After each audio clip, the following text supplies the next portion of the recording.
আল্লাহর নবী বলেন, হাল ইয়াস্তাতিউ আহাদুকুম আন ইয়াকরা সুলুসাল কুরআন ফি কুল্লি লাইলা, পারবা কি কেউ প্রতি রাতে কোরআনে কারীমের 3 ভাগের 1 ভাগ পড়ে ঘুমাতে? সাহাবা ইকরাম বললেন, আইয়ুনা ইয়াস্তাতিউ ইয়া রাসূলুল্লাহ, কার পক্ষে সম্ভব প্রতি রাতে কোরআনে কারীমের 3 ভাগের 1 ভাগ পড়ে ঘুমাবে? রাসূল বলেন, কেন পারবা না? সূরাতুল ইখলাস লা তা'দিলু সুলুসাল কুরআন, সূরা ইখলাস কোরআনে কারীমের 3 ভাগের 1 ভাগ। সুবহানাল্লাহ। আচ্ছা, আমাদের জন্য আর কতটা সহজ করলে আমরা পড়তাম? হ্যাঁ, আর কতটা সহজ করলে আমরা পড়তাম? এরপর আল্লাহর নবী বলেন, মান ক্বারা সূরাতুল ইখলাস 10 মাররা, আল্লাহর নবী বলেন যে 10 বার সূরা ইখলাস পড়বে, বানাল্লাহু লাহু বাইতান ফিল জান্নাহ, রব তার জন্য জান্নাতে একটা ঘর বানাবে। সুবহানাল্লাহ। সমস্ত মানুষগুলো কোরআনওয়ালা হবে, নামাজওয়ালা হবে, জিকিরওয়ালা হবে। আমরা এই স্বপ্ন দেখি, আমরা এই কি দেখি বলেন? আমরা এই স্বপ্ন দেখি। এজন্য হোয়াইট হাউসও একসময় স্বপ্নই ছিল, একসময় প্রথম ইট ছিল, প্রথম ইট। হোয়াইট হাউসও একসময় কি ছিল বলেন? প্রথম ইট ছিল। বুরুজ দুবাই একসময় প্রথম ইট ছিল। জমজম টাওয়ারও একসময় প্রথম ইট ছিল। আমাদের ইসলামও একসময় শুধু একজনই ছিল। একসময় শুধু কি বলেন? একজনই তো ছিল, মুহাম্মদুর রাসূলুল্লাহ সাল্লাল্লাহু আলাইহি ওয়াসাল্লাম। এরপরে সিদ্দিক আকবর একাই ছিলেন, এরপর হযরত খাদিজাতুল কুবরা একাই ছিলেন। লেকিন সেটাকে রব্বে কারীম আজকে বঙ্গোপসাগর ওই পার পর্যন্ত পৌঁছিয়ে দিছে। আমরাও এমন স্বপ্ন দেখি, আমাদের একটা একটা ইট করে করে ইনশাআল্লাহ আল্লাহ তাআলা এদেশেও মহাপ্রাসাদ তৈরি করে দিবে। এদেশের ঘরে ঘরে ইসলাম হবে ইনশাআল্লাহ। বলেন ইনশাআল্লাহ। হ্যাঁ, যারা ইনশাআল্লাহ বলেন না আপনারাও বলেন, আপনারাও বলেন ইনশাআল্লাহ। কাঁচা পাকা কোনো ঘর হবে না যেখানে ইসলাম পুষবে না। কাঁচা পাকা কোনো ঘর হবে না যেখানে ইসলাম পুষবে না। জমিনে 1 ইঞ্চি জায়গা হবে না যেখানে ইসলাম পুষবে না। তারপরেও আপনারা ইনশাআল্লাহ বলেন না। আপনারা আশাহত হইতে পারেন, আমরা আশাহত নই, আমরা আশাহত নই। রাসূল যা বলেছেন সত্যই বলেছেন। রাসূল আরবি সাল্লাল্লাহু তাআলা আলাইহি সাল্লাম যা বলেছেন সত্যই বলেছেন। এবং আল্লাহর নবী বলেছেন পৃথিবীতে কাঁচার পাকা কোনো ঘর হবে না যেখানে ইসলাম পুষবে না। 1 ইঞ্চি জায়গা হবে না যেখানে ইসলাম পুষবে না। বলেন না ইনশাআল্লাহ। এই আসমানের নিচে জমিনের উপরে একজন কাফের বাকি থাকবে না, একজন কাফের, একটা কাফেরও থাকবে না। সুবহানাল্লাহ বলে। এবং ওই দিকেই পৃথিবী যাচ্ছে, সেদিকেই পৃথিবী এগোচ্ছে। অমাবস্যার অন্ধকার, রাতের অন্ধকার যত গভীর হয় দিনের আলো তত ঘনিয়ে আসে, দিনের আলো তত কি ঘনিয়ে আসে। এজন্য এই কোরআনের পাখিগুলো হাফেজ আনাস তেলাওয়াত করেছে। একদিন রব তেলাওয়াত করবেন জান্নাতে, রব তেলাওয়াত করবেন, রাসূল তেলাওয়াত করবেন, জিবরিল তেলাওয়াত করবেন, দাউদ তেলাওয়াত করবেন। জান্নাতে একটা মাঠ হবে, ওই জান্নাতের মাঠের নাম হবে মসজিদ। ওই মাঠে প্যান্ডেল হবে। মাঠটা কত বড় হবে? আদম আলাইহিস সালাম থেকে শুরু করে পৃথিবীর শেষ মানুষটা জমা হবে, এত বড় মাঠ হবে। সমস্ত জান্নাতীরা ওই মাঠে জমা হবে। ফেরেশতা বলবেন, আল্লাহ একটা প্যান্ডেল বানাই, প্যান্ডেল বানাও, আমার নূর দিয়ে প্যান্ডেল বানাও। আল্লাহ একটা ঘোষণাপত্র বানাই, বানাও, সভাপতি আমাকে করো, প্রধান অতিথি মুহাম্মদুর রাসূলুল্লাহকে করো, বিশেষ অতিথি দাউদ আলাইহিস সালামকে করো। এবার ঘোষণা হবে, ঘোষণা জান্নাতের মসজিদ নামক মাঠে কনসার্টের আয়োজন করা হয়েছে। সমস্ত জান্নাতীকে সস্ত্রীক, সহুর, সগিলমান সেই মাঠে জমা হওয়ার জন্য বিশেষভাবে অনুরোধ করা যাচ্ছে। শুধু নিজে নিজে আসবে না, বিবিরা সহ আসবে। শুধু বিবি আসবে না, হুরগুলো সহ আসবে। শুধু হুর আসবে না, গেলমালগুলো সহ আসবে। সমস্ত জান্নাতি আসবে, জান্নাতীদের বিবিরা আসবে, হুরগুলো আসবে, গেলমানগুলো আসবে, সমস্ত জান্নাতীদের ফেরেশতাগুলো আসবে, এক মাঠে জমা হবে।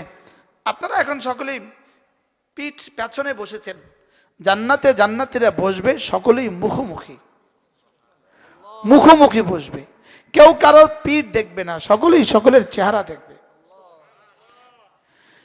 তো এলান হবে, এখন তোমাদের সামনে তেলাওয়াত করবেন তোমাদের নবী দাউদ আলাইহিস সালাম। হযরত দাউদ আলাইহিস সালাম তেলাওয়াত করতেন, পাখিগুলো এসে কিচিরমিচির শুরু করে দিত। হযরত দাউদ আলাইহিস সালাম তেলাওয়াত করতেন, পাহাড় হেলতে থাকতো, ধুলতে থাকতো। নদীর পাড়ে তেলাওয়াত করতেন তো পানির মধ্যে জোয়ার শুরু হয়ে যেত। হযরত দাউদ আলাইহিস সালাম তেলাওয়াত করতেন তো সমুদ্রের মাছগুলো এসে পায়ের পাশে ছি শুরু করে দিত। হযরত দাউদ আলাইহিস সালাম তেলাওয়াত করতেন। হযরত দাউদ আলাইহিস সালাম তেলাওয়াত করতেন লোহা হাতে নিয়ে, তো তেলাওয়াত করতেন লোহা গলে গলে পড়ে যেত। হযরত দাউদ আলাইহিস সালাম ওটাকে আলান্না লাহুল হাদিদ, ওটাকে দাউদ আলাইহিস সালাম লোহা দিয়ে ও হাত দিয়ে তলোয়ার বানাতেন। আলান্না লাহুল হাদিদ, আমি তার জন্য লোহাকে নরম করে দিতাম। তার সুরের মূর্ছনায় লোহা নরম হয়ে যেত। আল্লাহ তাআলা হযরত দাউদ তেলাওয়াত করবেন, ওয়াকাত তাতাহাররাকু কানাদিলুল জান্নাহ, জান্নাতের লাইটগুলো হেলবে আর দুলবে, জান্নাতের দরদেওয়াল আন্দোলিত হবে, জান্নাতের পাখিগুলো কিচিরমিচির শুরু করবে, জান্নাতের হুরগুলো নাচতে থাকবে, জান্নাতের গিলমানগুলো নাচতে থাকবে। ওই শব্দ আসে না হয় আমি বলতাম রব যেন হেলবে। সমস্ত নবীরা তন্ময় হয়ে শুনবে, সমস্ত রাসূলরা তন্ময় হয়ে শুনবে, সমস্ত জান্নাতীরা তন্ময় হয়ে শুনবে। এক টানা ৭০,০০০ বছর, ৭০,০০০ বছর পরে তো আল্লাহ তাআলা বলবেন দাউদ এবার তুমি থামো, আমার বন্ধু তেলাওয়াত করবে, আমার বন্ধুরা শুনবে। আমাদের হযরত মৌলানা তারেক জামিল দামাত বারাকাতুম তিনি বলেন मोहम्मदुर रसूलुल्लाह की ज़बां होगी, कुरान की तिलावत होगी, जन्नत का माहौल होगा, रब्बे करीम की सदारत होगी, क्या मज़ा आएगा, কি পরিমাণ মজা হবে। মুহাম্মদুর রাসূলুল্লাহ তেলাওয়াত করবেন, আল্লাহ তাআলার সভাপতিত্ব হবে আর জান্নাতের মাহৌল হবে, আমরা শুনবো কি পরিমাণ মজা হবে। রাসূল তেলাওয়াত করবেন।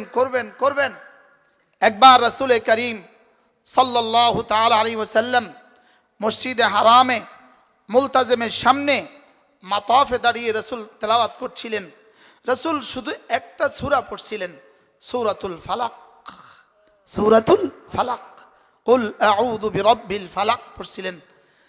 সৈয়দ কুতুব রাহিমাহুল্লাহ তাআলা তার বিখ্যাত কিতাব ফি জিলালিল কুরআনের মধ্যে লিখেছেন রাসূল তেলাওয়াত করছিলেন, বারবার একটা সূরাই পড়ছিলেন।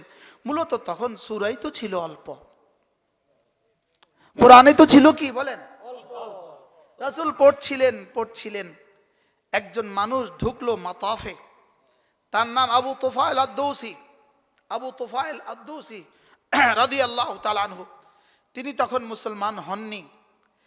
ইনাকে মক্কার কাফেররা বলে দিল ওই দেখো একজন মানুষ দাঁড়িয়ে আছে, সে দাঁড়িয়ে গুনগুন করে কি যেন পড়ছে, তুমি কিন্তু তার আওয়াজ শুনবা না, তুমি তার আওয়াজ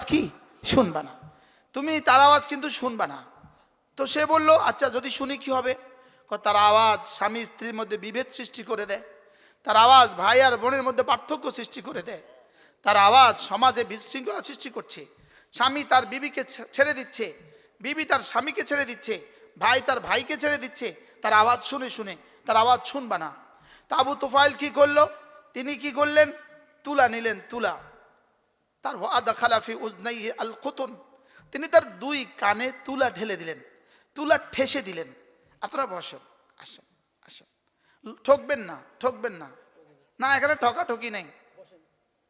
বলেন রব্বে কারীমের জন্য টাইম দিলে কি নাই বলেন, আরে ঠকা নাই, হ্যাঁ হারনা নেই, এখানে হারা নাই। আল্লাহর কসম কোরআনে কারীমের সাথে জুড়ে হারা নাই, কোরআনে কারীমের সাথে লেগে হারা নাই। বলেন আল্লাহর কসম, বলেন কোরআনে কারীমের সাথে লেগে কি নাই বলেন। পৃথিবীর কেউ আমাদেরকে চিনতো না, নাসিরি সাহেবকে পৃথিবীর কেউ চিনতো না, আমাদেরকে দুনিয়ার কেউ চিনতো না, কোরআন আমাদেরকে সারা পৃথিবী চিনিয়েছে। আমাদের কাছে আর কোনো পুঁজি নাই, বলেন আর কোনো কি নাই বলেন। আমাদের মাওলানা ইউসুফের কাছে তো আলহামদুলিল্লাহ ইলম ও আমলও আছে, আমাদের মাওলানা আনিসের কাছে ইলম আছে, আমল আছে, ভাষা আছে, লেকিন আমি মুশতাক নবীর কাছে কিছুই নাই। আমি যে এখন 2 আয়াত পড়তে আমার কলিজা দুরু করছে, কার সামনে আমি পড়ছি। আমার কলিজা কাঁপছে, অনেক সহি মাশাআল্লাহ। আমার কলিজা দুরু দুরু করছিল, আমি কার সামনে পড়ছি। হযরত আবু তুফাইল কানে কি ঢেলে দিলেন বলেন? তুলা ঢেলে দিলেন। ধীরে ধীরে এগুচ্ছেন এগুচ্ছেন এগুচ্ছেন, রাসূল পড়ছেন পড়ছেন পড়ছেন। হযরত আবু তুফাইল ভাবলেন, হঠাৎ তার দিমাগে এক কথা আসলো, আমি আমার গোত্রের সর্দার, আমি সাহিত্যে অনেক পারদর্শী, আমি অনেক হাজারো কবিতা লিখি, আমি আরবি ভাষা বুঝি, আমি এত বোকা হলাম কেন?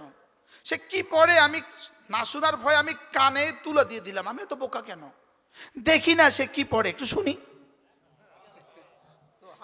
এটা বলা মাত্রই তুলাটা খুললেন, কানে আওয়াজ পড়লো, কুল আউযু বিরাব্বিল ফালাক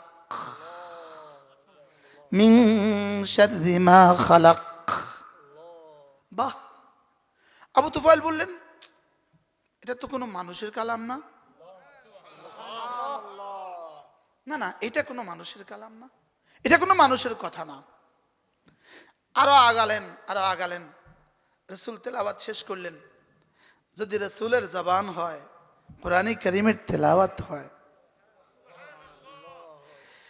আল্লাহর নবী সাল্লাল্লাহু তাআলা আলাইহি সাল্লাম সালাম ফিরালেন।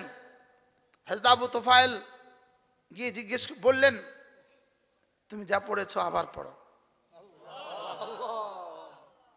এবার রাসূল আবার শোনালেন সূরাতুল ফালাক। হযরত আবু তুফাইল বললেন, এটা কোনো মিথ্যাবাদীর কালাম নয়। হযরত আবু তুফাইল পড়লেন, আশহাদু আল্লা ইলাহা ইল্লাল্লাহু ওয়া আশহাদু আন্না মুহাম্মাদান আবদুহু ওয়া রাসূলুহু। হযরত আবু তুফাইল রাদিয়াল্লাহু তাআলা রাসূলকে বললেন, ইয়া রাসূলুল্লাহ, আমি আমার কবিলায় ফিরে যাই, আমি আমার গোত্রে ফিরে যাই, আমি আমার গোত্রের মানুষগুলোকে দাওয়াত দিব। কি হয়? হযরত আবু তুফাইল গোত্রে ফিরে গেলেন, গিয়ে তার জাতিকে বললেন, ও আমার জাতি, আমি এমন এক চেহারা দেখেছি যে চেহারা পৃথিবীর কোনো মিথ্যাবাদীর চেহারা হইতে পারে না। আমি এক আওয়াজ শুনেছি যেটা কোনো পৃথিবীর মিথ্যাবাদীর আওয়াজ হইতে পারে না। পুরো কবিলা মুসলমান হয়ে গেছে। ওই গোত্রেরই ছিলেন হযরতে আবু হুরায়রা, সুবহানাল্লাহ। হযরত আবু হুরায়রা রাদিয়াল্লাহু তাআলা আনহু ওই গোত্রেরই ছিলেন। মাত্রের ঘটনা, এই মাত্রের ঘটনা, ইরাক যুদ্ধের পরে আমেরিকার এক নারী ইরাকের সচিত্র প্রতিবেদনের জন্য গিয়েছে। সচিত্র প্রতিবেদন নিতে গিয়া সে তার গাড়ি দিয়ে এক মসজিদের সামনে দিয়ে যাচ্ছিল। শুধু মসজিদের সামনে ক্যালিওগ্রাফি কোরআনে কারীমের এক আয়াত লেখা। সে ওই আয়াতটা দেখে ওই আয়াতটা ছবি করছে, ছবি তুলছে, শুধু এক আয়াতের ছবি তুলছে। সে এত সুন্দর ক্যালিওগ্রাফি জীবনে দেখি নাই, এত সুন্দর লেখা। সেই লেখাটা দেখে বলল, এটা আমার মনে হয় এটা কোনো মিথ্যে কথা নয়। শুধু এই লেখাটা দেখে সে জিজ্ঞেস করলো, এটা কিসের লেখা? বলে, এটা কোরআনে কারীমের আয়াত, এটা কোরআনে কারীমের আয়াত। তো এবার ওই মহিলা সাংবাদিক বলল, যদি এটা কোরআনের আয়াত হয় তাহলে আমি কোরআন পড়বো। এবার সে কোরআন পড়া শুরু করলো, এবার সে কোরআন বোঝা শুরু করলো, এবার সে মুসলিম হয়ে গেল। কোরআনের একটা ক্যালিওগ্রাফি মুসলমান বানায়, কোরআন একটা শব্দ মুসলমান বানায়। হযরত ওমর তো শুধু তহার, সূরা তহার অল্প কটা আয়াত তো শুনছিলেন, সূরা তহার অল্প কটা আয়াত তো শুনছিলেন। হযরত ওমরের দিল কে গলায় দিছিল? এজন্য হযরত ওমর নিজেই বলতেন, কুন্না জুহালা, আমরা জাহেল ছিলাম, কোরআন ইউআল্লিমুনা, কোরআন আমাদেরকে পৃথিবীর সবচেয়ে শিক্ষিত জাতি বানিয়েছে। বলেন, কোরআন ওয়ালা পৃথিবীর সবচেয়ে বড় শিক্ষিত। কোরআন ওয়ালা পৃথিবীর সবচেয়ে বড় কি? কোরআন ওয়ালা পৃথিবীর সবচেয়ে বড় শিক্ষিত। আর কোরআন ছাড়া ওই মানুষগুলো পৃথিবীতে সবচেয়ে বড় অশিক্ষিত। বলেন, কোরআন ছাড়া মানুষগুলো পৃথিবীতে অশিক্ষিত। কোরআন ছাড়া মানুষ মানুষ না, কোরআন ছাড়া মানুষ মানুষ না। বলেন, কোরআন ছাড়া মানুষ কি না? বলেন, কোরআন ছাড়া মানুষ মানুষ না। কোরআন ওয়ালাই রব্বে কারীমের দৃষ্টিতে মানুষ। আর রহমান আল্লামাল কোরআন খালাকাল ইনসান, আমি রহমান, আগে কোরআন শিখিয়েছি পরে মানুষ বানিয়েছি। আসলে কি আগে কোরআন না আগে মানুষ? আগে মানুষ বানিয়েছে পরে কোরআন শিখিয়েছে। লেকিন রব্বে কারীম বলেন আর রহমান, পড়েন, এরপরে কি? আল্লামাল কোরআন, এরপরে কি? খালাকাল ইনসান। রব্বে কারীম বলেন খালাকাল ইনসান, আমি মানুষ বানিয়েছি দ্বিতীয়ত, প্রথমত কোরআন শিখিয়েছি। সুবহানাল্লাহ বলেন। কোরআন আগে বলেছে না মানুষ আগে বলেছে? কোরআন আগে বলেছে না মানুষ আগে বলেছে? কোরআন আগে বলেছে। কোরআন কেন আগে বললেন? আগে তো মায়ের পেট থেকে মানুষ হয়ে জন্মগ্রহণ করেছি। 6 বছর বয়সে মাদ্রাসায় গিয়ে আমরা কোরআন শেখার চেষ্টা করেছি, এখনো শিখছি। তো কোরআন তো পরে শিখেছি, মানুষ তো আগে হয়েছি। লেকিন রব্বে কারীম বলেন না না না না না না না না, গরুর বাচ্চা মানুষ হয় না, ছাগলের বাচ্চা মানুষ হয় না, কুকুরের বাচ্চা মানুষ হয় না, বিড়ালের বাচ্চা মানুষ হয় না। গরুর পেট থেকে গরুই হয়, এটা মানুষ হয় না। মানুষের পেট থেকে জানোয়ারই হয়, এটা মানুষ হয়ে আসে না। মানুষের পেট থেকে মানুষ শুধু তখনই হয় যখন এটা কোরআনওয়ালা হয়। বলেন যখন এটা কোরআনওয়ালা হয়, বলেন বলেন বলেন, যখন এটা কি হয় বলেন? যখন এটা কোরআনওয়ালা হয় তখনই এটা শুধু মানুষ হয়। সুবহানাল্লাহ বলে না? এটা যখন কোরআনওয়ালা হয় এটা তখন ঈমানওয়ালা হয়, এটা তখন আমলওয়ালা হয়, এটা তখন ইহসানওয়ালা হয়, এটা তখন তাকওয়াওয়ালা হয়, এটা তখন মানবতাওয়ালা হয়, এটাই তখন সভ্যতাওয়ালা হয়। এজন্য কোরআন বিবর্জিত ওই সভ্য দেশগুলো, কোরআন বিবর্জিত ওই সভ্য দেশগুলো, ওরা বোনকে বিয়ে করে, ওরা বোনের সাথে একই আচরণ করে স্ত্রীর সাথে যে আচরণ করে, মায়ের সাথে একই আচরণ করে স্ত্রীর সাথে যে আচরণ করে। কেন? এরা সভ্য বলে না কোরআন থেকে বঞ্চিত বলে? কি হয়? কোরআন থেকে বঞ্চিত বলে। আমাদের সমাজে যত নিচুই হোক, আমরা এখন এত নিচু করে না এদেশে, এদেশে কেউ এত নিচু কাজ করে না। কেন? এদেশের মানুষ আলহামদুলিল্লাহ, এদেশের বেঈমানরাও কোরআনের ছোঁয়ায় বড় হয়েছে। মনে হয় বুঝেন না? বাংলাদেশের মানুষ কি বেঈমান, কিন্তু সেও এই সভ্যতা বুঝে, কারণ সে এই পরিবেশে বড় হয়েছে। বাংলাদেশ থেকে যত যত নিকৃষ্ট জানোয়ার, এই নিকৃষ্ট মানুষই, বাংলাদেশের কোনো নিকৃষ্ট মানুষই, ইভেন নাস্তিক, বাংলাদেশের নাস্তিক, সে যখন চায়নাতে সফর করে সে কিন্তু শুয়োরের গোশত খায় না, কারণ আমি এটা খাবো না, এটা ইসলামে হারাম। তুমি নাস্তিক, তুমি শুয়োরের গোশত খাচ্ছ না কেন? কি বলে এটা ও হারাম বললো কেন? এদেশের আবহাওয়াই কোরআনের ছোঁয়ায় প্রবাহিত হয়। সুবহানাল্লাহ বলেন। ভোর রাত্রে আমাদের বাচ্চারা যখন তেলাওয়াত করে, নাসিমে সবাহ, ভোরের এই হাওয়া, এই বাতাস, এই কোরআনের কারিমের আওয়াজকে ঘরে ঘরে পৌঁছিয়ে দেয়। আমরা দেখছি না, আমরা দেখি না, লেকিন এদেশের ঘরে ঘরে কোরআনের হাওয়ার সাথে লেগে যাওয়া বাতাস প্রবাহিত হয়। এদেশের ঘরে ঘরে আজানের সাথে লাগাও বাতাস প্রবাহিত হয়। সুবহানাল্লাহ বলেন। আল্লাহু আকবার কাবীরা। এজন্য কোরআনকে ভালোবাসি, কোরআনকে ভালোবাসেন, কোরআনওয়ালাকে ভালোবাসেন, কোরআনের মাদ্রাসাকে ভালোবাসেন, কোরআনের বাচ্চাকে ভালোবাসেন। যে বাচ্চা কোরআন শরীফ পড়ে তাকে ভালোবাসেন, কোরআনের চাটাইকে ভালোবাসবেন, যে চাটাইতে কোরআন পড়ে ওটাকেও ভালোবাসবেন। সুবহানাল্লাহ বলেন। আমি যদি পারতাম এই বাচ্চার এখানে আমি ওর পায়ে চুমু দিতাম, ওর পায়ে আমি চুমু দিতাম। কোরআনের কারীম দিয়ে আমাকে পাগল করে দিছে। এটা কোরআন। ও ওখানে পড়ছিল নামাজে, ইন্না হাযাল কোরআন ইয়াহদি লিল্লাতী হিয়া আকওয়াম। এটা কি জানো? এটা কোরআন। এটা কি করবে জানো? এটা তোমার হাতে ধরে তোমাকে জান্নাতে পৌঁছে দিবে। ইন্না হাযাল কোরআন ইয়াহদি লিল্লাতী হিয়া আকওয়াম। এটা তোমাকে জান্নাতে পৌঁছে দিবে। আল্লাহর কসম, সমস্ত অশান্ত দিলের শান্তি কোরআন, সমস্ত পরিশ্রান্ত দিলের শান্তি কোরআন, সমস্ত অসহায়ের সহায় কোরআন, সমস্ত অসুখের সুখ কোরআন, সমস্ত বেঈমানের ঈমান কোরআন, সমস্ত পেরেশানি মুক্তির তাবিজ কোরআন। না আমার কাছে ভাষা নাই, আমি কোন ভাষা দিয়ে বলবো? ইন্না হাযাল কোরআন ইয়াহদি লিল্লাতী হিয়া আকওয়াম। রব্বে কারীম বলেন এটা কি জানো? এটা কোরআন। ইন্না হাযাল কোরআন। আনাস কই? এখানে নামাজে না পড়ছিল? এটা কোথায় পড়ছিল? মাশাআল্লাহ, তুমি নামাজে পড়ছো। আমার এখন এই পর্যন্ত যে মনে আছে, এটা তো একটা থ্যাংক ইউ দাও। আল্লাহু আকবার। ইন্না হাযাল কোরআন ইয়াহদি লিল্লাতী হিয়া আকওয়াম। এটা কি জানো? এটা তোমাকে রাস্তা দেখাবে। কেমন রাস্তা? আকওয়াম। বলেন কেমন রাস্তা? আকওয়াম। আকওয়ামের 3 তাফসীর। মুফাসসিরিন বলেন আকওয়াম কখন হয়? যখন 3টা জিনিস একসাথে পাওয়া যায়, এটাকে বলে আকওয়াম। সুবহানাল্লাহ বলেন। বলেন 1 নম্বরে আসহাল, সবচেয়ে সহজ। 2 নম্বরে আখসার, সবচেয়ে সংক্ষিপ্ত।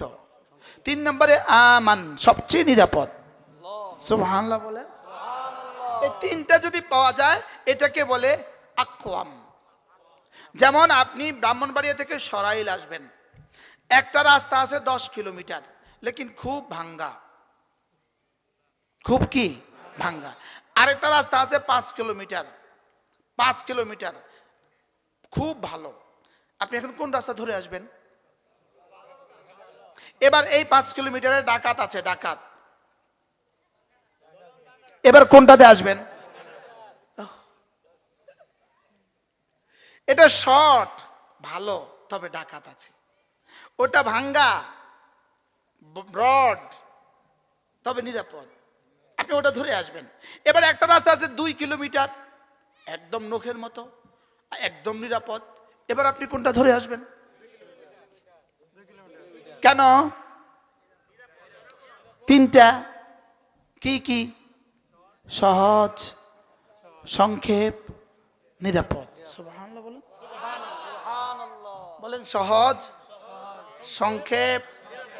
ইন্না হাযাল কুরআন ইয়াহদি লিল্লাতী হিয়া আকওয়াম। এটা কোরআন, এটা তোমাকে কোন রাস্তা দেখায়? এমন এক রাস্তা দেখাবে যেটা একদম শর্ট, একদম সহজ, একদম নিরাপদ। এটা শর্টে, সহজে, নিরাপদে তোমাকে জান্নাতে পৌঁছিয়ে দিবে। এটা কোরআন। ওয়ায়ুবাশশিরুল লাযীনা আমানু ওয়া আমিলুস সালিহাত আন্না লাহুম আজরান কাবীরা। আর কোরআন কি করে জানো? এই সব কারীদের সোহবতে আমি একটু কারি হয়ে গেছি। আমি হলাম কারি। আমি 2 বছর কিরাত পড়ছি হযরত মাওলানা কারি উবাইদুল্লাহ রাহমাহুল্লাহর কাছে। তো আমি হলাম কানকারি, বুঝে? দিলকারি না, কানকারি। ওয়ায়ুবাশশিরুল লাযীনা আমানু ওয়া আমিলুস সালিহাত আন্না লাহুম আজরান কাবীরা। বলে এটা কোরআন কি করে জানো? কোরআন ঈমান ওয়ালাকে আর আমল ওয়ালাকে আজরে কবীরের সুসংবাদ প্রদান করে। কি বলে বলেন? কি বলছি বলেন, বলো, তুমি বলো। কোরআন কি করে? ঈমান ওয়ালাকে, আমল ওয়ালাকে আজরে কবীরের সুসংবাদ প্রদান করে। বলো আজরে কবীর, বলেন। হাফেজ সাহেবের সৌজন্যে বলতেছি। আজরুন মানে পুরস্কার, আজরুন মানে পুরস্কার। রব আমাদেরকে কি কি দিবেন? বলেন আজরে কবীর, আজরে করিম, আজরে হাসান, আজরে কবীর, আজরে করিম, আজরে হাসান, আজরে আযীম, আজরান গায়রা মামনুন। কোরআন আমাদেরকে কি দিবে? কোরআন আমাদেরকে সুসংবাদ দিচ্ছে, আজরে কবীরের সুসংবাদ দিচ্ছে। 2 নাম্বার আজরে আযীমের সুসংবাদ দিচ্ছে। 3 নাম্বার আজরে করিমের সুসংবাদ দিচ্ছে। 4 নাম্বার আজরে হাসানের সুসংবাদ দিচ্ছে। 5 নাম্বার এমন আজরের সুসংবাদ দিচ্ছে যেটা জীবনে কখনো শেষ হবে না। কি হয়? আজীব না? একটা হলো কবীর, আরেকটা হলো আযীম। কবীর আর আযীমের মধ্যে পার্থক্য কি? কবীর মানে বডিতে বড়, আযীম মানে গুণগত মানে বড়। সুবহানাল্লাহ বলেন। যেমন ধরেন একজনে বিয়ে বাড়িতে গিফট দিয়েছে, একটা বদনা প্যাকেটটা করেছে এত বড় করে,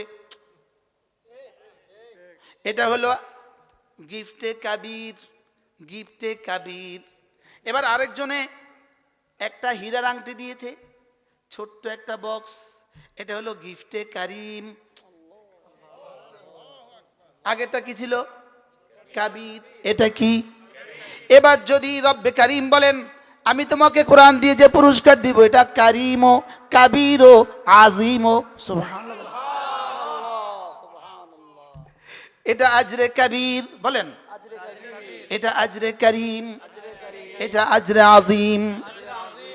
বাহ, বলে সুন্দর কেমন? হ্যাঁ, আজরে হাসান। সুবহানাল্লাহ। আজীব না? হ্যাঁ, আজরে কি? আল্লাহর কসম, আল্লাহর কসম, আল্লাহর কসম, আল্লাহর কসম, একবার সূরাতুল ইখলাস জান্নাতুল ফিরদাউসের চেয়েও দামি। কি বলছি বলেন বাবা? প্রশ্ন, কেন জান্নাতুল ফিরদাউসের চেয়ে দামি হবে কেন? উত্তর, সূরাতুল ইখলাস গায়রু মাখলুক আর জান্নাতুল ফিরদাউস মাখলুক। সূরাতুল ইখলাস আল্লাহ বানান নাই, আল্লাহর সিনায় আথার থেকে বের হয়েছে। আর জান্নাত রব বানিয়েছেন। জান্নাত আল্লাহ তাআলার ইরাদা, জান্নাত হলো আল্লাহ তাআলার ইরাদার মুজাহারা। আল্লাহ তাআলা ইরাদা দিয়ে জান্নাত বানিয়েছেন। আর কোরআন ইরাদা নয়, কোরআন আল্লাহ তাআলার ইলম। ক্লিয়ার? কি ক্লিয়ার? কি এই বুঝছো? কি কোরআন কি গায়রু মাখলুক আর জান্নাতুল ফিরদাউস। আমরা তো কোরআনকে জান্নাতুল ফিরদাউসের চেয়েও দামি মনে করি। তোমরা আমাদেরকে কোরআনের মোকাবেলায় দুনিয়া কি পেশ করবা? আরে কি বলছি বলেন, বলো কি বলছি বলো। কোরআনকে তো আমরা কি জান্নাতের চেয়েও বেশি দামি মনে করি। সুবহানাল্লাহ বলো। আমরা তো জান্নাতের জন্য কোরআন পড়ি না। আরে জান্নাতের জন্য কোরআন পড়ি না, কোরআন পড়ি কোরআনের মালিকের জন্য। এজন্য জান্নাত কোরআনের পুরস্কার হইতেই পারে না। জান্নাত কোরআনের পুরস্কার হইতেই পারে না। জান্নাত হলো কোরআনের পুরস্কার দেওয়ার জায়গা। সুবহানাল্লাহ বলো। স্টেজ। সুবহানাল্লাহ বলো। জান্নাত কি? জান্নাত হলো কোরআন। কোরআন এই স্টেজ কি ওয়াজ না ওয়াজের জায়গা? এই প্যান্ডেল ওয়াজ না ওয়াজের জায়গা? জান্নাত আজরে হাসান না আজরে করিম না, এটা হলো আজরে করিম, আজরে হাসান, আজরে কবির নেওয়ার জায়গা। সুবহানাল্লাহ বলেন। যেমন আন্তর্জাতিক প্রতিযোগিতা, এটা বাংলাদেশে হয় না। ভেনু ঠিক করে মক্কা শরীফ। সুবহানাল্লাহ বলেন। আচ্ছা, ওই যে বিশ্বকাপ খেলা বাংলাদেশে হয়েছে নি কবে? হবে কবে হবে? আমাদের স্টেডিয়ামে হইতে পারে না? না না, এটা খেলার জায়গা, এটা না, এটা জায়গা নাই। তাহলে জান্নাত কি বলেন? পুরস্কার নেওয়ার জায়গা। বলেন জান্নাত কি? জান্নাতের যত নিয়ামত আমাদের সামনে বর্ণিত আছে, এই হুর, এই গিলমান, এই কলা, এই আপেল ইত্যাদি ইত্যাদি, এই গোশত, এই ফল, ওয়ালাহমে তায়রিম মিম্মা ইয়াশতাহুন ওয়া হুরুন আইন কামসালিল লুলুইল মাকনুন। জান্নাতের যত নাজ নিয়ামত আছে এগুলো শুধুই আমাদেরকে বলেছেন লোভ দেখাবার জন্য। মূলত এগুলো জান্নাতের মূল পুরস্কার নয়। জান্নাতের মূল পুরস্কার রব্বে কারীমের দিদার। জান্নাতের মূল পুরস্কার কি বলেন? রব্বে কারীমের দিদার। রব্বে কারীমের দিদার। রব যখন তেলাওয়াত করবে তখন কেমন হবে? রাসূল তেলাওয়াত করবেন করবেন করবেন, আমরা শুনবো শুনবো শুনবো। এরপরে হযরত জি রহমতুল্লাহ আলাইহি, হযরত মাওলানা ইউসুফ সাহেব রহমতুল্লাহ আলাইহি, তার ইন্তেকালের পরে কেউ একজন তাকে স্বপ্নে দেখে জিজ্ঞেস করেছে, হযরত আল্লাহ তাআলা আপনার সাথে কি ব্যবহার করেছে? তো তিনি স্বপ্নের মধ্যেই বলেন যে আল্লাহ তাআলা জান্নাতে স্টেজ সাজিয়েছেন, সাজিয়ে হাজারো লাখো জান্নাতীদেরকে আমার সামনে বসিয়েছেন। বসিয়ে বলেন, ইউসুফ, দুনিয়াতে আমার কিবরিয়াই যেভাবে বলতে, আজকে একটু বলো তো। তুমি দুনিয়াতে যেভাবে আমার বড়ত্ব বয়ান করতে, আজকে একটু বলো তো। ইনশাআল্লাহ আমাকেও বলবে, এই দুনিয়াতে জান্নাতের কথা যেমনি কইতি, আজকে একটু কও তো। কি হয়? ইনশাআল্লাহ বলেন ইনশাআল্লাহ। ওয়ায়ুবাশশিরুল মুমিনিনা আল্লাযীনা ইয়া'মালুনা আস-সালিহাত আন্না লাহুম আজরান কাবীরা। কি কি দিবে? আজর আযীম, আজর কবীর, আজরে হাসান, আজরে করিম। সূরা এর মধ্যে কি আছে? তিন জায়তুনের মধ্যে কি আছে? আজরুন গায়রু মামনুন। আজরুন আরেকটা পাওয়া গেছে, আজরুন গায়রু মামনুন। এমন পুরস্কার দিবে যে পুরস্কার দিয়ে কখনো আর খোটা দিবে না। সুবহানাল্লাহ সুবহানাল্লাহ। যে পুরস্কার দিয়ে কখনো আর কি দিবে না বলেন, এই তোকে না এত দিয়েছি, খোটা দিবে না। কি হয়? আল্লাহ এমন পুরস্কার কোরআনে কারীমের জন্য রব রেখে দিয়েছেন। সুবহানাল্লাহ। এজন্য আল্লাহর নবী বলেন, হাল ইয়াস্তাতিউ আহাদুকুম আন ইয়াকরা সুলুসাল কুরআন ফি কুল্লি লাইলা। পারবা কি কেউ প্রতি রাতে কোরআনে কারীমের 3 ভাগের 1 ভাগ পড়ে ঘুমাতে? সাহাবা ইকরাম বললেন আইয়ুনা ইয়াস্তাতিউ ইয়া রাসূলুল্লাহ, কার পক্ষে সম্ভব প্রতি রাতে কোরআন কারীমের 3 ভাগের 1 ভাগ পড়ে ঘুমাবে? রাসূল বলেন কেন পারবা না? সূরাতুল ইখলাস লা তা'দিলু সুলুসাল কুরআন, সূরা ইখলাস কোরআন কারীমের 3 ভাগের 1 ভাগ। সুবহানাল্লাহ। আচ্ছা, আমাদের জন্য আর কতটা সহজ করলে আমরা পড়তাম? হ্যাঁ, আর কতটা সহজ করলে আমরা পড়তাম?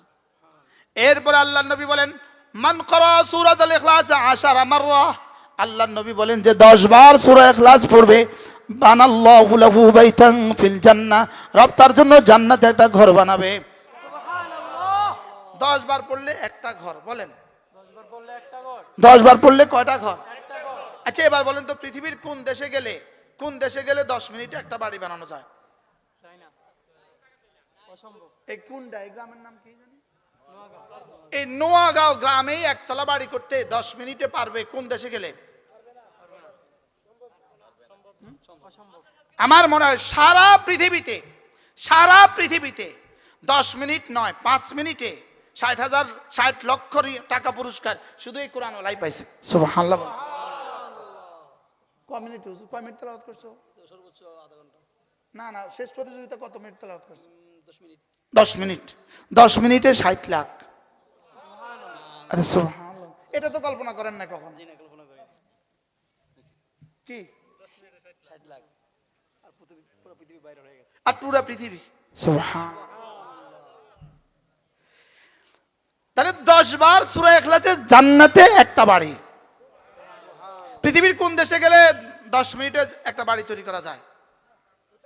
আর 10 বার সূরা ইখলাস পড়তে আমার লাগে 1.5 মিনিট, আপনাদের লাগবে 1 মিনিট। আপনারা এক্সপার্ট যে, এই জন্য আমরা একটু দুর্বল আছি, এই জন্য আমাদের 1.5 মিনিট লাগে, আপনাদের লাগবে 1 মিনিট। কেন?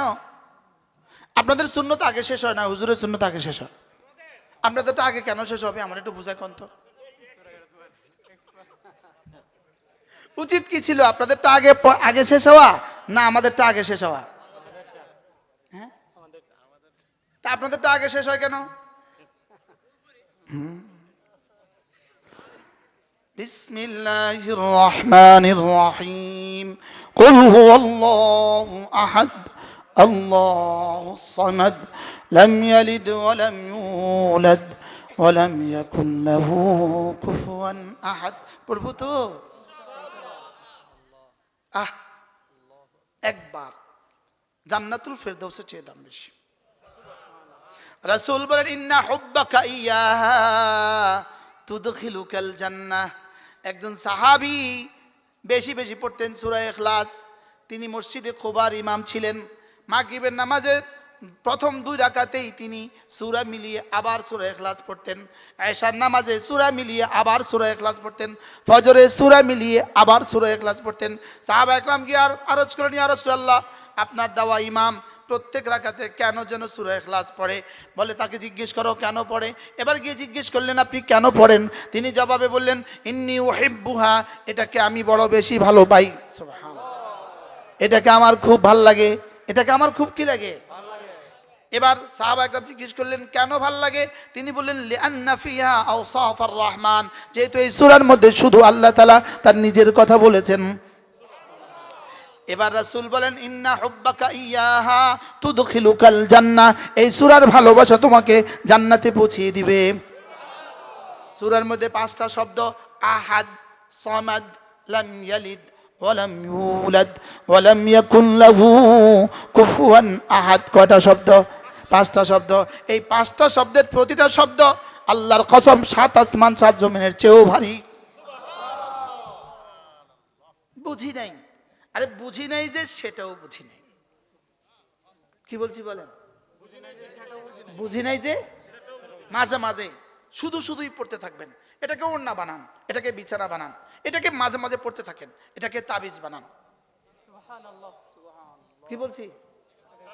ইন্না হুব্বাকা ইয়াহা তুদখিলুকাল জান্নাহ। যেমন ধরেন একজনে পড়ছে সুবহানাল্লাহ সুবহানাল্লাহ, পড়ছে, লেকিন একটা মুসলমান জীবনে 1 কোটি বার তো পড়তে পারবে না। 10 কোটি বার তো পড়তে পারবে না, লেকিন সুবহানাল্লাহ কোটি কোটি বার পড়লে যেই নেকি, একবার সূরা ইখলাস তার চেয়ে কোটি কোটি গুণে বেশি নেকি। ওলামা ইকরাম বলেন সহিহ কইছি না গায়রে সহিহ? এর অর্থ কি? সুবহানাল্লাহর মধ্যে কত নেকি। ওয়া সুবহানাল্লাহ আযমু মিন উহুদিন, একবার সুবহানাল্লাহ উহুদের চেয়েও ভারী। একটা বার যদি উহুদের চেয়ে ভারী হয় তো 100 বারের দাম কত? এবার আল্লাহর নবী বলেন কোন মানুষ যদি 100 বার পড়ে সুবহানাল্লাহ ফালাহু ইদলু মিআতি রাকাবাতিন মিন ওয়ালদি ইসমাঈল, আল্লাহর নবী বলেন আমার বংশের 100টা গোলাম আজাদ করলে যেই পরিমাণ 100 বার পড়লে তার চেয়ে বেশি নেকি দান করবে। রাসূল বলেন আমার বংশে, কোন বংশ? রাসূলের বংশের নাম কি? কুরাইশ। কোন কার থেকে আসছে? ইসমাঈল আলাইহিস সালাম থেকে। ইসমাঈল আলাইহিস সালামের বংশের 100টা গোলাম আজাদ করলে যে পরিমাণ নেকি 100 বার সুবহানাল্লাহ পড়লে তার চেয়ে বেশি নেকি।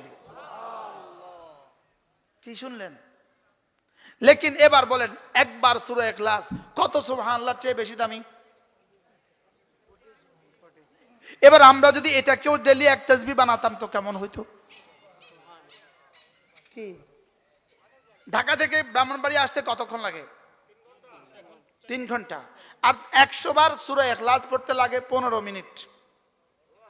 আপনি ঢাকা টু ব্রাহ্মণবাড়িয়া কতবার আপ ডাউন করছেন? এবার পড়ছেন কতবার? তাহলে কি গেল কি এলো? গেল কত এলো কত? 51 বছর চলে গেছে, 51টা বছর চলে গেছে। কান্নাহুম ইয়াওমা ইয়ারাউনাহা লাম ইয়ালবাসু ইল্লা আশিয়াতান আও দুহাহা, এক সকাল আর এক বিকালেই তো মনে হবে হাসরের ময়দানে। এজন্য চলেন নিয়ত করি, আজ থেকে প্রথম নিয়ত 5 ওয়াক্ত নামাজ জামাতের সাথে পড়বই পড়ব। জওয়ানরা ইনশাআল্লাহ বলো ইনশাআল্লাহ। 5 ওয়াক্ত নামাজ জামাতের সাথে ইনশাআল্লাহ। আল্লাহ তাআলা তৌফিক দান করেন। মাশাআল্লাহ মাশাআল্লাহ। 5 ওয়াক্ত নামাজ কিসের সাথে বলেন? আল্লাহর কসম, যার জামাতে নামাজ নিশ্চিত হয়ে গেল, দো জাহানের সৌভাগ্যের চাবি রব তার হাতে তুলে দিল। জামাতে নামাজ নিশ্চিত করে, জামাতে নামাজ সবাই বলেন ইনশাআল্লাহ। এরপরে রোজানা কিছু না কিছু তেলাওয়াত। এবার আওয়াজ ইনশাআল্লাহ। একজন মানুষ কইছে ইনশাআল্লাহ। রোজানা কিছু না কিছু কি তেলাওয়াত। না পারেন তো সূরা ফাতিহা পড়েন 10 বার, সূরা ইখলাস পড়েন 10 বার। ডাক্তার সাহেব চেম্বারে বসা, এই মুহূর্তে রোগী নাই, মুখে চলবে সূরা ইখলাস ইনশাআল্লাহ, বাস তেলাওয়াতের সওয়াব হবে। ব্যবসায়ী এখন কাস্টমার নাই, মুখে চলবে তেলাওয়াত, সূরা ইখলাস, সূরা ফালাক, সূরা নাস, সূরা ফাতিহা। বলেন না ইনশাআল্লাহ। আল্লাহ তৌফিক দান। আমিন। এরপরে রোজানা কিছু না কিছু জিকির, রোজানা কিছু না কিছু জিকির। সুবহানাল্লাহ সুবহানাল্লাহ সুবহানাল্লাহ সুবহানাল্লাহ সুবহানাল্লাহ সুবহানাল্লাহ সুবহানাল্লাহ সুবহানাল্লাহ সুবহানাল্লাহ সুবহানাল্লাহ আলহামদুলিল্লাহ আলহামদুলিল্লাহ আলহামদুলিল্লাহ আলহামদুলিল্লাহ আলহামদুলিল্লাহ আলহামদুলিল্লাহ আলহামদুলিল্লাহ আলহামদুলিল্লাহ আলহামদুলিল্লাহ আলহামদুলিল্লাহ।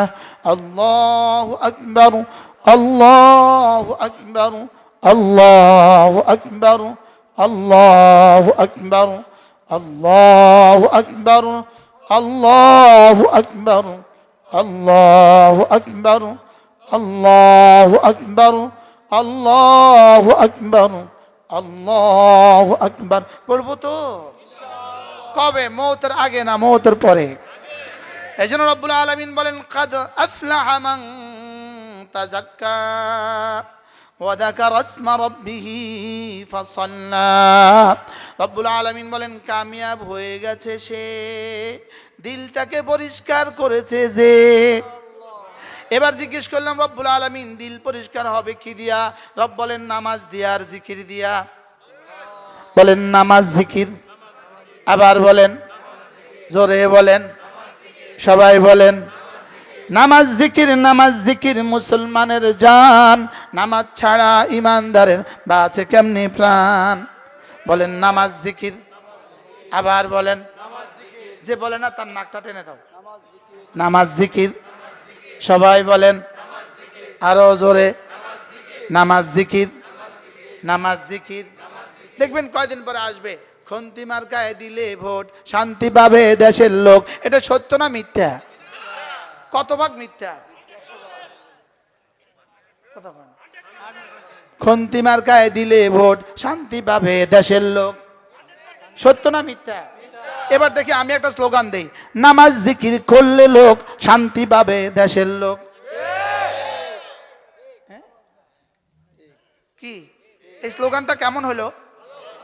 তা আমার সাথে দেন, নামাজ জিকির করলে লোক শান্তি পাবে দেশের লোক। নামাজ রোজা করলে লোক শান্তি পাবে দেশের লোক। নামাজ জিকির, নামাজ জিকির। قد أفلح من تزكى وذكر اسم ربه فصلى। নামাজ জিকির করলে লোক শান্তি পাবে দেশের লোক। হুজুর এটার তরজমা করছি আমি, এই আয়াতের তরজমা করছি। ঠিক আছে তরজমা? নামাজ জিকির করলে লোক সফল হবে দেশের লোক। নামাজ জিকির করলে লোক কামিয়াব হবে দেশের লোক। নামাজ জিকির করলে লোক শান্তি পাবে দেশের লোক। না হুজুরে আমার কাছে দেন, এখন আসে দুজনকে সালাম দেওয়া হবে। দুজনকে, এই খন্তির বিপরীত দুজনকে সালাম দেওয়া হবে। কি বলেন? কাদ আফলাহা মান তাযাক্কা ওয়া যাকারা ইসমা রাব্বিহি ফাসাল্লা। সফল হয়ে গেল সে, নামাজ পড়লো যে, জিকির করলো যে। সুবহানাল্লাহ। আপনি একটু বেশি জানেন, কোরআনওয়ালা থাকো, তোমার পিছে দিলে তো নামাজও হইতো না। এই ইমাম সাহেবরা যদি পিছে দেয় নামাজ হবে? মাশাআল্লাহ। নামাজ জিকির করলে লোক শান্তি পাবে দেশের লোক। তাহলে নামাজিকে দিলে ভোট শান্তি পাবে দেশের লোক। নামাজিকে দিলে ভোট, বলেন নামাজিকে দিলে ভোট শান্তি পাবে দেশের লোক। নামাজিকে দিলে ভোট, বলেন নামাজিকে দিলে ভোট শান্তি পাবে দেশের লোক। নামাজ জিকির করলে লোক শান্তি পাবে দেশের লোক। মনে থাকবে ইনশাআল্লাহ? এজন্য আমি বলি ইনশাআল্লাহ, ইনশাআল্লাহ হাত উঠাইয়া ওয়াদা করলাম ভাই। ইনশাআল্লাহ, ইনশাআল্লাহ হাত উঠাইয়া ওয়াদা করলাম ভাই। নামাজ জিকির ঠিক করিয়া মরতে চাই সবাই। নামাজ জিকির ঠিক করিয়া মরতে চাই সবাই। নামাজ জিকির ঠিক করিয়া মরতে চাই সবাই। বলেন কি কি ঠিক করিয়া? বলেন নামাজ জিকির ঠিক করিয়া মরতে চাই সবাই। নামাজ জিকির ঠিক করিয়া মরতে চাই সবাই। এবার আরেকটা শব্দ সংযোজন করব, নামাজ জিকির তিলাওয়াত। নামাজ জিকির তিলাওয়াত সর্বোত্তম ইবাদত। নামাজ জিকির তিলাওয়াত সর্বোত্তম ইবাদত। কি কি বলেন তো? কি কি? নামাজ জিকির তিলাওয়াত সর্বোত্তম ইবাদত। সর্বোত্তম ইবাদত কি কি বলেন? আল্লাহ। বাহ, যারা আসে নাই তাদের অনেক লাভ হয়ে গেছে। কি বলেন? যারা বসছেন তাদের অনেক লস হয়ে গেছে। আগেই বললাম এখানে লস বলতে কোনো শব্দ নাই। এরা ফেল করলেও লস নাই। কি কি বলেন? ইসলাম। বলেন ইসলাম। যদি কখনো বাজাহের ফেল করে, যদি বাহ্যিকভাবে কখনো ফেল করে, ইসলাম কখনো ফেল করে না। ইসলাম পাশেই পাশ। ইয়াকতুল আও ইয়াগলিব, ইউকতাল আও ইয়াগলিব, হত্যা হলেও পাস, নিহত হলেও পাস, বিজয় হলেও পাস, পরাজিত হলেও পাস। এজন্য আপনি আর আমি, আমার ভোট পচে গেলেও আমি পচবো না, বলেন। আমার ভোট যদি পচেও যায় আমি পচবো না। কি কইছি কোন চাই? বলেন, ভোট পচে গেলেও হাসের ময়দানে এটা কিন্তু জিজ্ঞেস করবে না, এই তুই যারে ভোট দিলি সে যে পাশ করলো না, তুই কেন দিলি তারে, এটা কিন্তু জিগাইবো না। জিগাইবো তুই বেনামাজিরে দিলি কে। বলেন, এই তুই যে তারে ভোট দিলি, খন্তিমার কাছে ভোট দিলি, পাশ করলো না, এটা জিজ্ঞেস করবে? কি কি জিজ্ঞেস করবে বলেন? তুই জানতি সে চুরি করবে, তারে ভোট দিলি কে? তুই জানতি সে ডাকাতি করবে, তারে ভোট দিলি কে? তুই জানতি সে দুর্নীতি করবে, তারে ভোট দিলি কে? তুই জানতি সে রাস্তায় ইটের পরিবর্তে বালু দিব, তুই তারে দিলি কে? তুই জানতি সে রডের পরিবর্তে বাঁশ দিবে, তারে দিলি কে? এই জন্য আমি পচলেও, আমার ভোট পচে গেলেও আমি পচবো না। কি বলছি কিচ্ছু বুঝেন না। হুজুর একটা সালাম দেন। আসসালামু আলাইকুম রহমতুল্লাহ বরাকাতুহু। আলহামদুলিল্লাহ, হুজুরে মাইকে দিয়েছেন। আমি আপনাদের সন্তান এবং যে তেলাওয়াত করেছে আনাস, লোপাড়া গ্রামের আপনাদের এলাকার, সে মক্কা শরীফে 123টি দেশের মধ্যে প্রথম হয়েছেন। সে আমার ছাত্র। আমাদের কাজে এটা, আমরা ভালো ভালো হাফেজ তৈরি করি আর বিশ্ব চ্যাম্পিয়ন বানাই বাংলাদেশের জন্য। বাংলাদেশকে আজকে কোরআনের জন্য পুরো পৃথিবী চিনে। তো আমি আপনাদের এলাকার সন্তান হিসেবে সরাইল আশুগঞ্জ থেকে হাত পাখা মার্কাই নির্বাচন করবো ইনশাআল্লাহ। আল্লাহ তাআলা যদি ফয়সালা করে, আপনারা যদি দোয়া করেন, ইনশাআল্লাহ সরাইল আশুগঞ্জকে এমন রোল মডেল বানাবো, পুরা পৃথিবী ইনশাআল্লাহ দেখবে যে সরাইল আশুগঞ্জ কত সুন্দর ইনশাআল্লাহ। কারণ আমরা পুরা পৃথিবী ঘুরেছি, আমরা মাহমুদ আফিন্দির বয়ান শুনেছি, আমরা মুরসির বয়ান শুনেছি, কিন্তু হুজুরের মধ্যে এরকম বয়ান আমরা শুনি নাই। আল্লাহ তাআলা যেন হুজুরকে দীর্ঘ নেক হায়াত দান করেন। এরকম কোরআনের আওয়াজ আমরা খুব একটা শুনি না। আল্লাহ তাআলা হুজুরকে যেন কবুল করেন এবং আপনারা হাত পাখা মার্কায় ভোট দিবেন। যদি হাত পাখা মার্কায় বিজয়ী হয়, ইনশাআল্লাহ সরার পুরো পৃথিবীর মধ্যে একটি রোল মডেল হিসেবে পুরো পৃথিবীর কাছে এটা নমুনা হয়ে থাকবে ইনশাআল্লাহ। আল্লাহ কবুল ফরমান। আল্লাহ যেন আগের কথার পরের কথা রেক করে, যেন যদি আসে, আল্লাহ যদি নির্বাচিত করে, যেন আমাদেরকে ভুলে না যায়। কি বলেন ইনশাআল্লাহ? কি বলেন?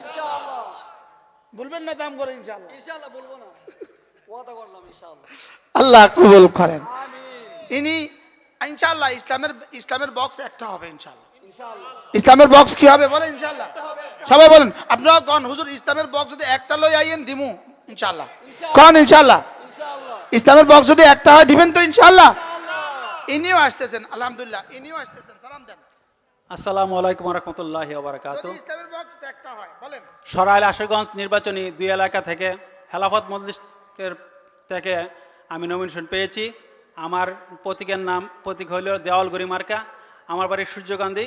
আমার আব্বার নাম আবু মুসা A2 সাহেব ছিলেন। আমার জন্য সবাই দোয়া করবেন যাতে দেশে সুষ্ঠু এবং ইসলামিক দ্বারাই যাতে রাজনীতি কায়েম হয়। আর আমরা 8 দলীয় জোট, ইসলামিক জোটে একটা বাক্স আসার চিন্তা ভাবনা আমরা করছি। ইনশাল্লাহ সামনে একটা সিদ্ধান্ত হবে। আপনারা আমাদের সাথে আছেন তো? মারহাবা। আসসালামু আলাইকুম রাহমাতুল্লাহ। ঐক্য চাই, ঐক্য চাই। আরে কি চাই বলেন? কি চাই? একসাথে হাতে হাত ধরে সব ইসলামী দল একসাথে এক স্টেজে উঠবেন ইনশাআল্লাহ। আল্লাহ সবাইকে কবুল করেন। আল্লাহ আমাদের সকলের হায়াতের মধ্যে বরকত দান করেন, সকলকে সুস্থতার জীবন দান করেন।